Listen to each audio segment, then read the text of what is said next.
It's like, right, I'm not drinking anything out of a tin anymore. I'm gonna. You're upgrading. I'm to a glass. So I did wine instead, and after 2 glasses pre 12 p.m, I was buzzy and ready to go. Yeah. So. Hello and welcome to the SheerLuxe Team podcast with me, Georgina Blaskey. Today I'm joined by my Luckie and Polly Sayer. Hello everyone. Hello. How are we all? Oh, I'm a little bit dusty today. I had a hen do it the weekend, and I could probably have done with sitting in a dark room Instead of the bright light. I don't know how you've done what you've done. You've gone know. Glastonbury, Wimbledon, a hen do, all in the space Yeah. of like 7 days, pretty much. I think I'm just like a bit dead behind the eyes today. So You look fresh. thank you. It's all the fake tan and the makeup. Thank Yeah. God. Yeah. How are you guys? You good? So we had a friend's big birthday on Friday and it was come at 1 on a Friday. And we're going to just start afternoon into evening and early hours in the morning. So Wow. I like that. sesh. I like day drinking. Me too. yeah, I do too. And it was dress up. There was a bit of a kind of 80s music, fun. 90s theme. There were lots of Spice Girl groups around, Cool. quite a lot of Freddie Mercury's, things like that. So it was Right. really fun, but it's quite weird turning up in full fancy dress at kind During of the 1 day, o'clock on a yeah. Friday. Yeah. Sort of a bit random, walking across the park Yeah, to get you to their kinda- house in my kind of Yeah. silver leather. Anyway, it was fine. It was good fun. But yeah, I was very happy to have a lot of Wimbledon to watch on Saturday as I yeah. recovered.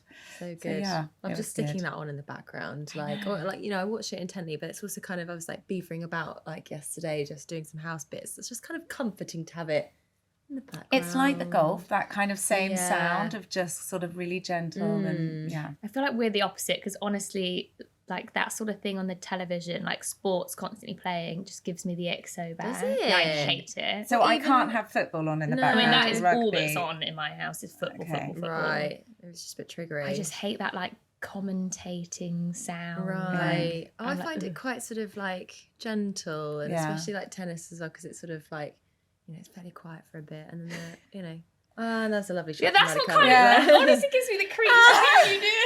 I like the kind of the ripple of applause, Yeah. But we're here. It's Monday. We're here, and We're back on we're it. ready to go. First of all, we'll talk about what is new and noteworthy.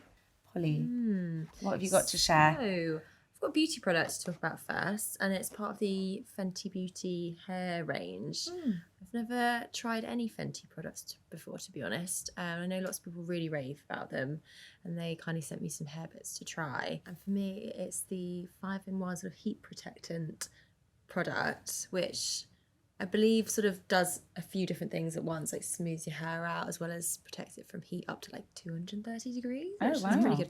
But it just smells really, really good. And I think for me, if a product smells great, I'm much more likely to use it. So kind of like vanilla-y, coconutty, very summery scent, actually. Like, Have you got it in now? yes. Yeah, Your hair looks really, fresh. really lovely. Smell my hair. Yeah, Oh, it looks super it is- fresh. God, It is it's nice, so isn't it? nice. Yeah, Love I'm that. saying it. I get a bit of frizz from time to time, especially if it's done with a hairdryer, but it gives me a nice smooth finish. So Oh, that's lovely.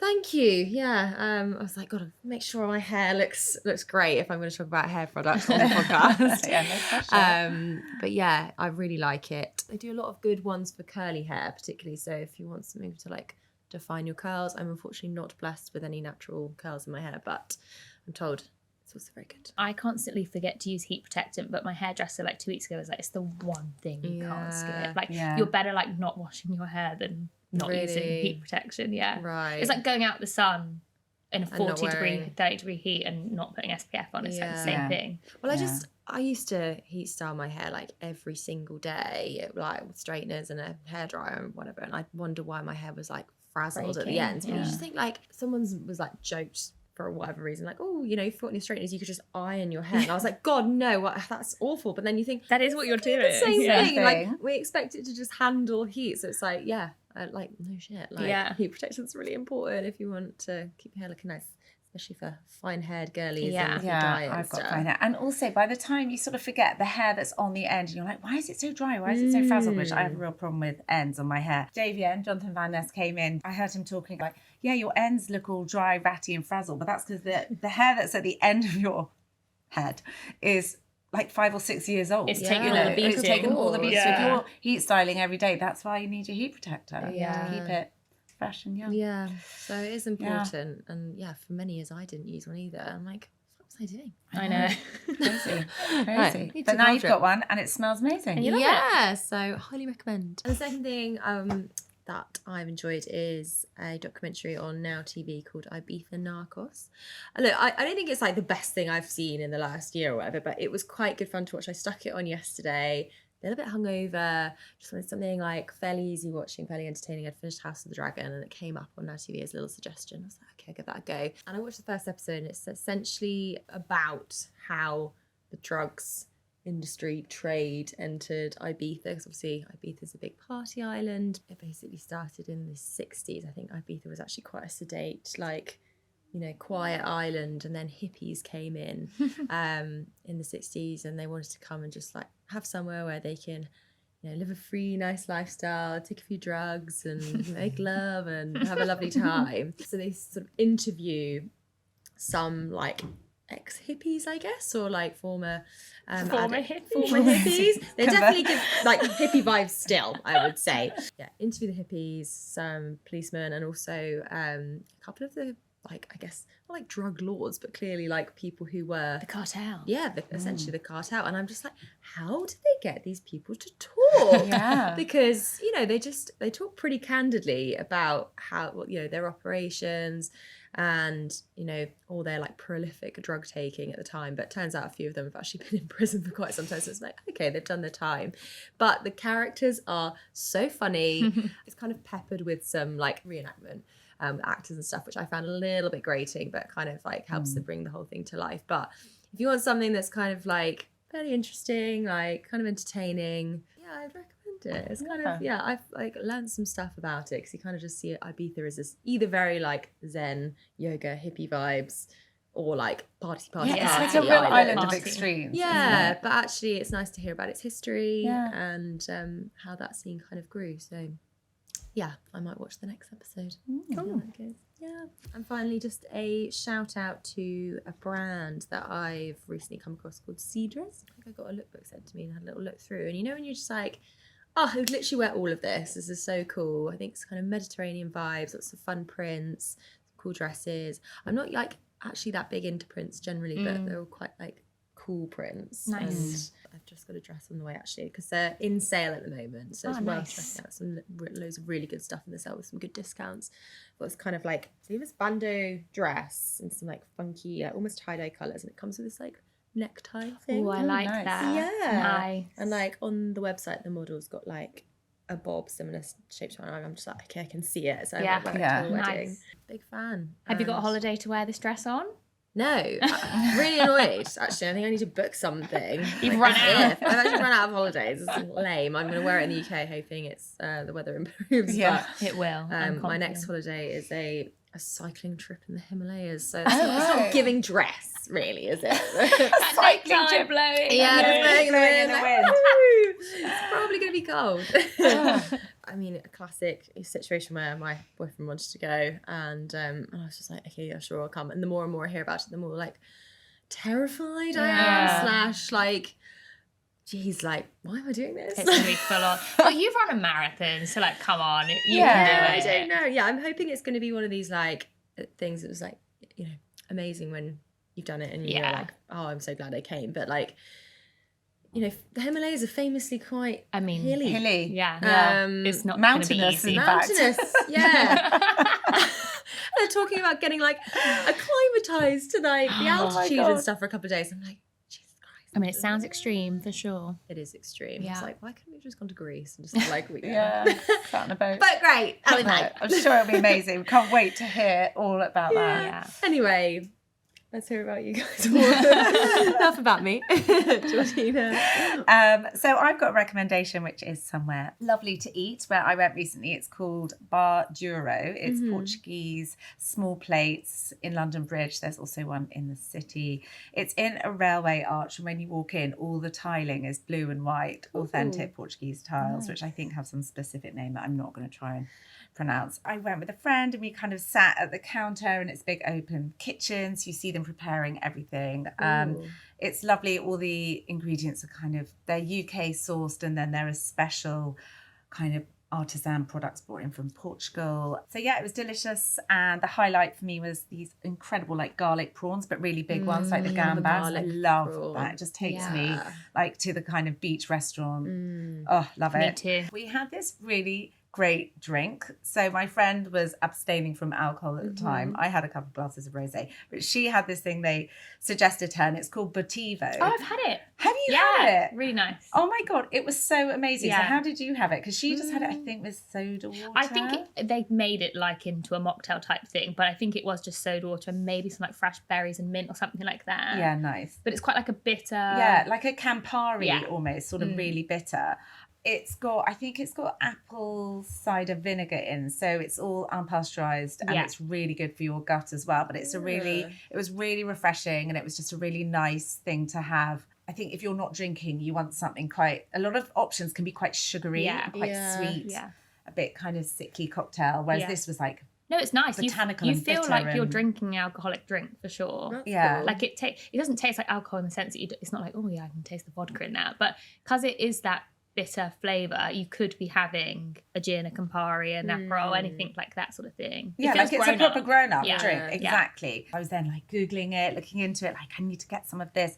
And actually, I think the day that this podcast goes out, they're doing a special edition bottle that's going with Maison Francois, the brasserie in St. James's. Yeah, that's cool. Look out for that. Or if you're in St. James's, go in there and have a little taste. Nice. I So love yeah, that restaurant. so nice. And then actually on non-alcoholic drinks, the other thing that I tried recently was Chateau Lacoste, which makes really lovely rosé. They've actually got this incredible vineyard that you can go and visit in Provence, and it's this huge sculpture park. So if you're ever driving around the south of France and you're in the Provence region, it's so worth stopping and just walking through this incredible place. And there's a little wine tasting room. And when we went there a couple of years ago, they had this kind of old jazz band playing, and it was this lovely courtyard, and you could just sit and try different rosé, and it was lovely.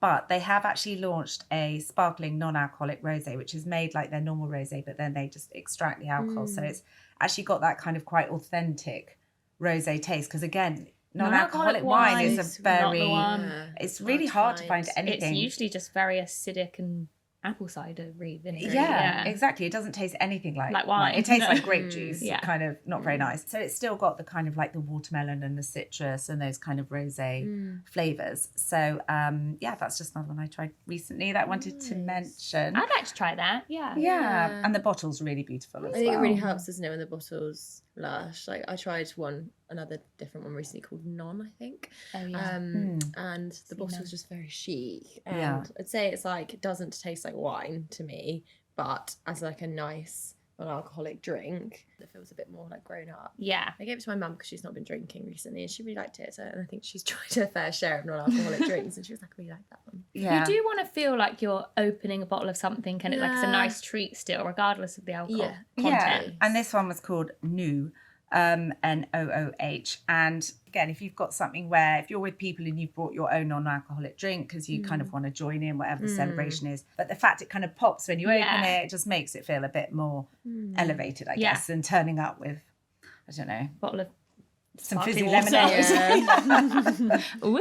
Yeah. On the sort of healthy side of life, I've been trying a new supplement from Arta, and I am a big fan of Arta. I think too. you are as well, aren't you? I love their digest and debloat tonic, yeah, that's their what I take as sleep well. tonic. So I take good. their enhanced nootropics. I mean, I've literally got like a shelf. They recently sent me something. It's called Enhanced NAD, and it's a new supplement. And I don't really know that much about NAD. It's for longevity. So longevity is like a real buzzword in the sort of health world. It's to do with Like extending cell your life. Yeah, like cell renewal. I was doing a bit of research, and NAD is essential to over 500 reactions in your body. But once you're over 40, which I am, your NAD drops by 50%, which is quite alarming. Wow, that's dramatic. It is quite dramatic when you think that it's got quite an important role to play. Anyway, there's lifestyle factors as well as age that will play a part. But what it means is that you feel like your energy and your kind of mental focus and your mood and all those things start depleting. So anything that can help improve that, I'm willing to give it a go. So I've been taking it for about a week, and I think that I sort of definitely have moments in between going to all day drinking parties, you know, just living life really well, trying to sleep well, eat well, and then taking this. I have felt a little bit more kind of rebooted and sort of clearer. So I'm going to keep going and see where it takes me. Nice. I need to get I'll on the try that. supplements hype. I don't really take anything. At the I'm a moment. little bit like, I get on it, and do then- it for 6 weeks, and then I fall off the wagon. Yeah. It's like when you run out and then you can, I must get some more of those. And then And you you just never sort of do. never do. And then Yeah. like 3 months later, you're like, oh, why do I feel so sluggish and groggy? Yeah. Okay, so Maya, have you got anything to share? Well, going along the health line, except for mine's to help drink more. No, not drink more. But when I was at Glastonbury, I took with me these alcohol probiotics. They're like tiny little bottles, basically. It's called Z-Biotics, and you drink it before you start drinking. And it's to help your stomach sort of settle and not have too severe a hangover and control your blood sugar and blah, blah, blah. Right. Anyway, I have to say, I did that, and I took Humantra hydration sachets, which I do take anyway. And that combination through Glastonbury, like I woke up fresh as a daisy every single day. Yeah. And did it stop you from getting drunk? Because No. I definitely read about a pill you can take before you drink, which doesn't give you a hangover, but then apparently it just blocks your body getting drunk. So it's like, well, like In which case, what's the stick with your point? non-alcoholic Yeah. options. Yeah. But Yeah. you still, Yeah, I not that think it's so. about getting drunk, Yeah. happy about that, but like you still had a bit of a fun time. I and- wouldn't say it affected my like drinking in that sense. I mean, I feel like Glastonbury was different because I was drinking like White Claws mostly because they're like the easiest to carry around and things. Which I'm not sure you really get drunk of a White Claw, to be perfectly honest. I don't. I literally thought I was the only one. I kind of only drink them on a hangover. Like when like at Glastonbury I did too, and I'm like, I need to keep going. But because obviously it's got like water in it, I'm a bit like, oh, it's like cancelling each other out. But I swear I've never got drunk of a White Claw. Yeah, I agree. Or like more than one. I'm just like, I just feel the same. By the Sunday, I was like, right, I'm not drinking anything out of a tin anymore. I'm gonna You're upgrading. I'm switch to a glass. So I did wine instead, and after 2 glasses pre 12 p.m, I was buzzy and ready to go. Yeah. So after your wine, having had these things, did you then notice that? Yeah, honestly, I woke up fresh. Like, obviously, you're a bit sleep deprived and things, but You don't I feel didn't have a sick and No, horrible. not a typical I need to hangover. get on that. Yeah. Sounds really good. I'm struggling. None of that sort of like, you know, when you like wake up and then you go to make, you think, oh, I feel all right, and you go to make a coffee or something, you're like, oh, no, actually. Yeah. It took all of that away. Oh my god, so good. Yeah, So good. highly recommend that. And then I've got 2 beauty things. So I've just switched my foundation. I don't know about you, but I find that my skin gets really used to my foundation. Yeah, so I have to switch it up quite regularly. Okay. So So what do you mean by that? It gets used to it, as in the foundation doesn't sit right? Yeah. Yes, or- I get the Yeah. same. I thought I was the only one. I'm just like, this isn't going on in the same way Yeah. as it did when I first tried it. I'm like, I just don't feel like I'm like, I look as good. Yeah, I agree. I've never heard that before, because I can get the idea that with a moisturiser or something, after a while you'd be like, oh, whatever the kind of active ingredients are, maybe they're not really... Stop working Yeah, as well. they stop working. Have I kind of reached like, you know, Or maybe I my just cap? get used to my face. And I'm just like, what can I do? What to can I make do it to better? change? Yes. Right, let's level up. So what have you swapped in and swapped out? Yeah, so I've switched, which I still love this foundation, and I've still got it in my makeup bag, but I'll probably come back to it. So I was using Sculpted by Amy's, like, it's like Skin Something. It basically looks like the It Cosmetics, like in that tube. Now I'm using Dior Foundation Forever Skin, and it's like quite a glowy foundation, I'd say. It's One looking for good. summer. I mean, Yeah. I'm due a spray tan in 2 days, so I'm probably not exactly matching right now. But with a spray tan, I think it'll be very that's nice. great. Oh, that's really nice. Thanks, guys. Yeah. And actually, Eliana this morning was like, "You're glowing. Have you got something to tell us? What have you changed?" No, guys. It's just my It's a new foundation. Yeah. And last week I looked really bad, and this week I look normal again. And And you've hung had over a- for 7 days straight. To say you've had a bit of recovery time as well. Yeah. I woke up this morning actually, and this was the first day, and I was like, "Ding ding, the lights are all on. I feel like alive again." Happy to have you back. It takes Yeah, so she's long back to in get the over room. Glastonbury. I came back on last Tuesday, and I was like, I'm so smug. I've got out scot-free here. Like, I don't feel that horrible roughness that everyone talks about. It's all kicking in now. Delayed. The lack of sleep is like seriously catching up with me. Yeah. It is the lack of sleep, isn't it, that does it? I think I didn't feel normal until like Thursday. Yeah. And then I went on a hand deal for And that's what I can't believe on a hen do at the weekend. Like, I'm shocked. I can't.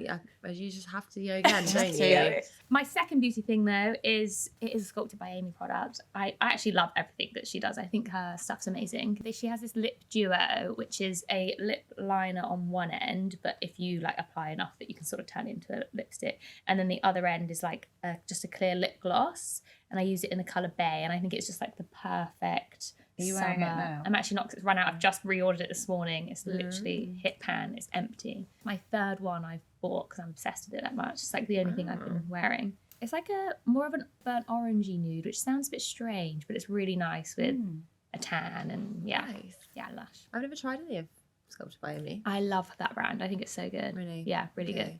They've just brought out new highlighters also that are really nice. They've got like sort of probably orange tinty ones, some really nice tan colours, some sort of like goldy ones, like perfect for summer. Okay, cool. Yeah. I've got the serum actually that our beauty director Becky gave me once when I think it was like the end of the day and I had to reapply kind of foundation and everything, but I didn't have any wipes, I didn't have any moisturiser or anything. And she said, actually, if you're reapplying your makeup at the end of the day on top of makeup, which sometimes you do just have to do, putting a little bit of serum on instead of a full moisturiser is a really good thing to do, just to refresh before you put your foundation on. So she gave me one of hers and I put it on, and that's how I use it quite often, just at the end of the day.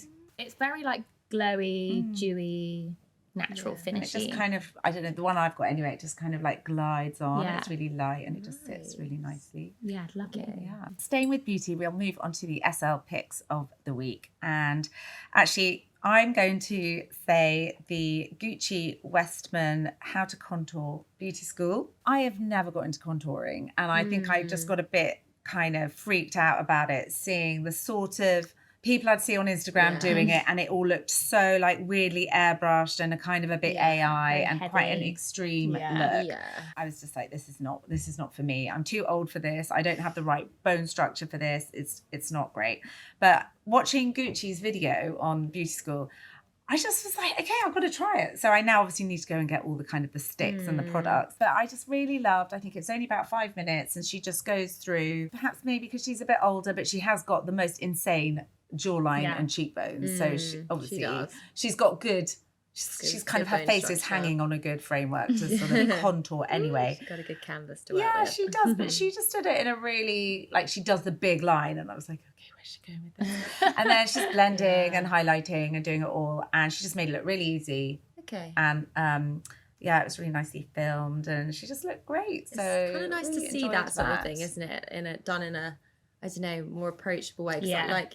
I don't really contour that much either. I mean, a bit of bronzing or whatever, but I too am quite sort of spooked by the idea of like drawing a big fat line on my face. I prefer something a little bit more pared back, so I'm a bit like, oh, I'm not sure if that's for me, but it's nice to see that done in a way that's a bit more pared back. And I think it's something I would do kind of more if I was going out and I wanted like a real look, like you say. I think you do need to balance it with either kind of maybe a strong lip or some good eye makeup or something. Yeah, I definitely felt inspired to have a go. Did she just do the dark contour, or did she do like highlighting? She did. So she started with the dark here. She then did the whole bridge of her nose. Starts quite high. I always miss that bit. Yeah, and I've seen actually Victoria Beckham do that on her Instagram, where she's kind of like showing her nose. She's like, everyone thinks I had a nose job, but actually I just do this. And then she finished off with some blusher to soften it in, and then also a bit of highlighting here. So it's a bit like paint by numbers, isn't it? But it was the way that she linked it all in then with other products. So it's really well worth watching. Because really good. Nice. Yeah, Polly, what's your SL pick? It was one that you wrote actually, interviewing India Cardona and Layla Godfrey. The feature was tips for hosting, and I've recently moved house, and I'm a bit more sort of like into hosting because I just have the kind of space to do it now. But historically I've always been a bit like scared by doing big groups, and always fascinated by people that can just seemingly put on this like effortless dinner party, whatever, and like not be stressed or like, I don't know, just make it all look beautiful. So I found that feature really helpful and interesting, and maybe I don't necessarily think of first, like, making sure the playlist is great because that really sets the mood, and like, obviously lighting's really important, and the tablescape, and then sort of trends for the food itself, which I think is really cool. I actually went to India's house for like a breakfast the other day, and obviously she made it look absolutely incredible, but one of the things she'd done was whipped butter, which is obviously quite a big trend at the moment, but quite easy to do, and it looks really impressive. So definitely took away some things that I'm going to try and implement at my gaff. Are you hosting soon? I've got like what is essentially an end of summer party, but a housewarming for some of my friends. But yeah, I had some of them around the other weekend, and I felt like the cooking was good, but I want to make like the whole thing feel a bit more of an event and like look nicer and stuff. I think it was all a bit like, but yeah, I just think there's like a lot of joy to be agree. From making it all look nice and making an event of it. And it's always so rewarding when your friends are like, that was amazing, like we enjoyed the food or whatever. So yeah, I take a lot of joy from providing for other people. So yeah, and I think with things like tablescaping as well, that actually if you know, say, the colours, if you've got like 2 or 3 colours that are your favourite colours that you like to combine, if you just start building kind of an eclectic collection of things that you would use, whether it's from kind of napkins to placemats and things that go on the table, like little kind of votive candle holders or bigger candlesticks or whatever, you can just keep mix and matching the whole, like whatever the season, you can kind of swap it out according to whether it's something kind of more autumnal or even Christmassy. But I think, you know, the days are gone where everything had to be like perfectly curated and matching. And I think what's actually so much more interesting is when things are just kind of collected and used. And I think it's really worth just building on that. And then you might just change your tablecloth colour or something. Yeah, switch one thing out. Yeah, so it doesn't need to be sort of some hugely expensive thought through thing. You just need a big cupboard and a box to keep everything in. I think that's the problem with these sorts of things. Where can I get a good tablecloth that's not £1 million? Like, as in like just a nice enough one. But I just feel like they're either really cheap or like 180 quid. And I'm just not sure I want to spend 180 quid on a tablecloth. Yeah. Or am I being stingy? Well, I'm with you because I've been given some really beautiful tablecloths from brands over the years where they've obviously wanted us to see the things that we write about. All you need is someone to kind of drop a dollop of oily pesto or red wine or something, and it's completely ruined and it doesn't come out. And you'll be that awful hostess. It's like, oh my god, could you look at my you're not coming again. You need a bid. So I mean, beautiful, expensive tablecloths, yes, they look amazing, but once they're ruined, they are kind of ruined. Yeah. So I would definitely just look more kind of towards like H&M, Zara Home, or in the sales. Yeah. So if there's something kind of that's really summery, then you can pick it up at the end of the summer to use even for next year. Actually, also just buying a really big piece of fabric. That's what I was just about to say. I feel like if you find a print you like, just buy a long piece of fabric. And especially if you've got a slightly awkward table, which most tablecloths do come in kind of standard sizing. Yeah. So if you don't have a table that suits that, then actually it's easier just to get a big piece of fabric. I think mine is an awkward size because I bought a like fairly cheap tablecloth and it's just not quite long enough on the table. So yeah, maybe I'll hit up a fabric shop. Maya, is there anything you've seen on site? Mine actually kind of leads off from that, to be honest. So it's about summer homeware, and it was an ask with tons of beautiful summer homeware recs in. But my issue is, like, where do you start without spending an absolute fortune? And I like to make my house look nice as the seasons like roll round, but I do find everything is quite expensive. Yeah, I think it's and because in 3 months you have to buy like multiples of stuff, isn't it? Yeah. That it then feels a bit like, oh god, I'm in for like, you know, a couple of quid plates. So what should be the first things you go to buy if you want to switch up? Well, I would just always have white plates, and then I would spend money on things like platters. So serving platters and things like that, because when we got married, we had white, like a white plate, you know, dinner service, everything just white, because I wanted to be able to use it every day. Yeah. And I think you do use that stuff every day. And I would spend on it. So I think ours was Royal Doulton or something like that. But because you're going to use it every day. So now we've been married nearly 20 years and there's some chips and cracks and it's probably due. But to have used it every day for 20 years, I think it's pretty good. Yeah, every single day. So I would go plain on your basics, get really good cutlery. And that is an investment, but, you know, that will take you through. And then I think just have fun with all the other stuff. And I think you can find some amazing things on the high street. Kind of all the usual shops you would expect, like John Lewis, Next, H&M, Zara. They're not really online, but if you go into the stores, TK Maxx Home Sense. They have some really good stuff, and they actually have really good like cushions and throws and other things, but you have to go in. Yeah, I think that's kind of the main places. But the other thing is also to, well, I suppose it's different if it's home accessories and summer accessories, but it's always worth looking at kind of vintage and antique shops. And there's loads online as well. So doing things like that. Where do you go to look for vintage? Because I actually would quite like some vintage furniture. If you want to physically go somewhere, there's lots of antique markets. We've done quite a lot on the site about this. We do an antiques feature quite regularly as well. So I love that feature every month. Oh, really? thanks. Yeah, I really like it. And online as well. So Nachi was just an app, and I think now they've got a website maybe as well now. So that's worth looking at. Vinteria, First Dibs is quite spenny, I would say, but lots of little pop-up places as well that have furniture and accessories. If you're after smaller pieces, there's quite a lot of little pop-up things that are worth looking out for in your area.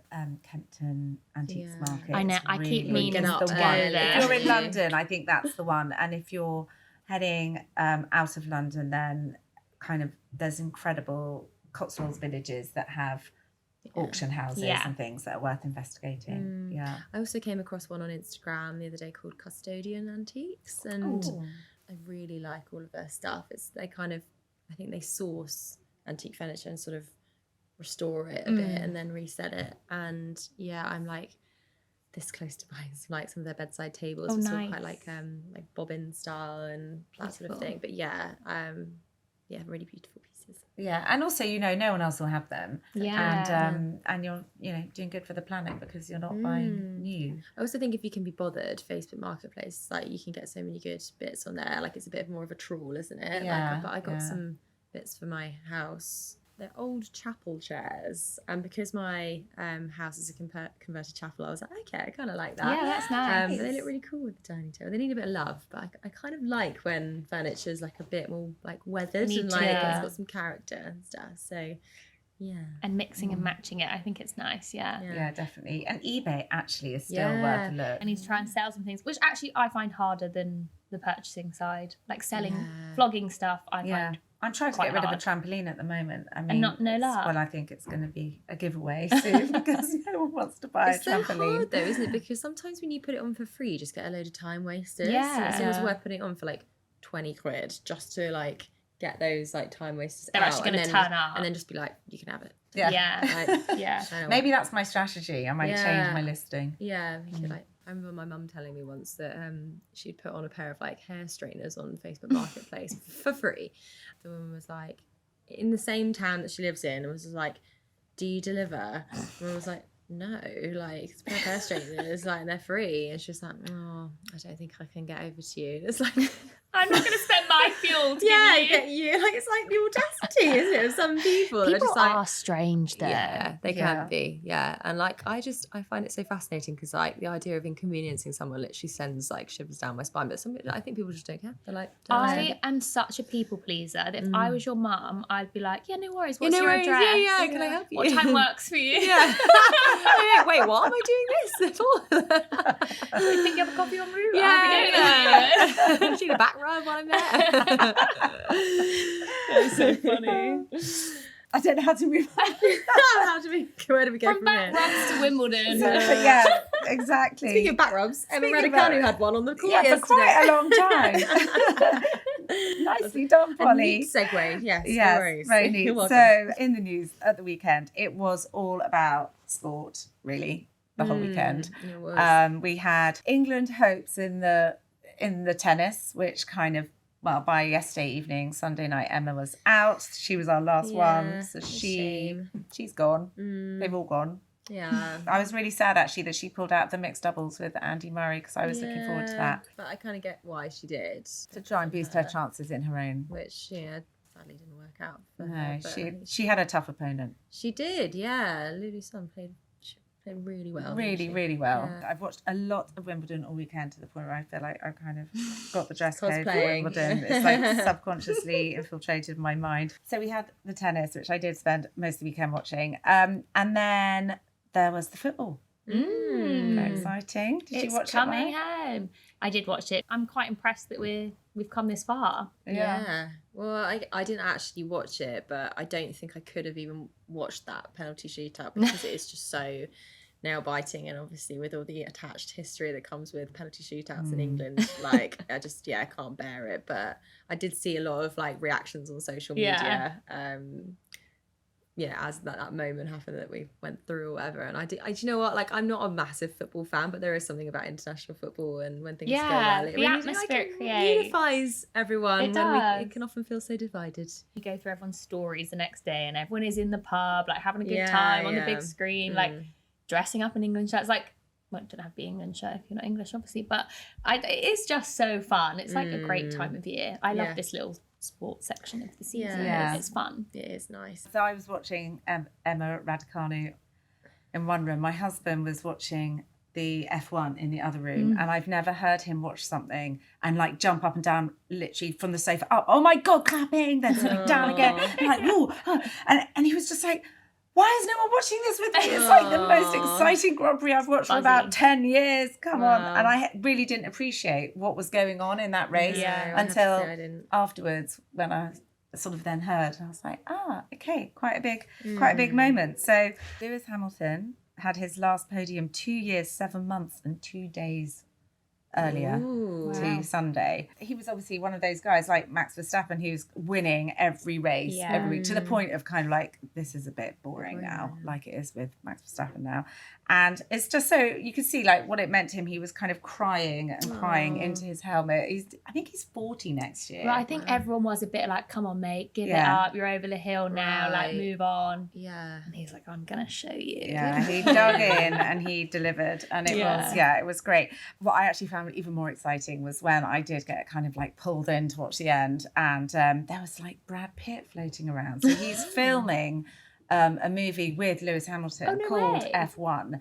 That's cool. I just watched the trailer actually before we came to record this, and it's really cool. So he was in the trailer, he is wearing what I saw him wearing in the back of like the kind of the pits as he was walking around. It's this sort of like the white suit, and it's about a driver who's kind of retired who comes back into Formula One. That's kind of the story. Anyway, it's called F1. I don't know the release date. It's an Apple film, but they were filming really good. They were filming it this weekend, and I think they were last year as well. So the whole thing is set around.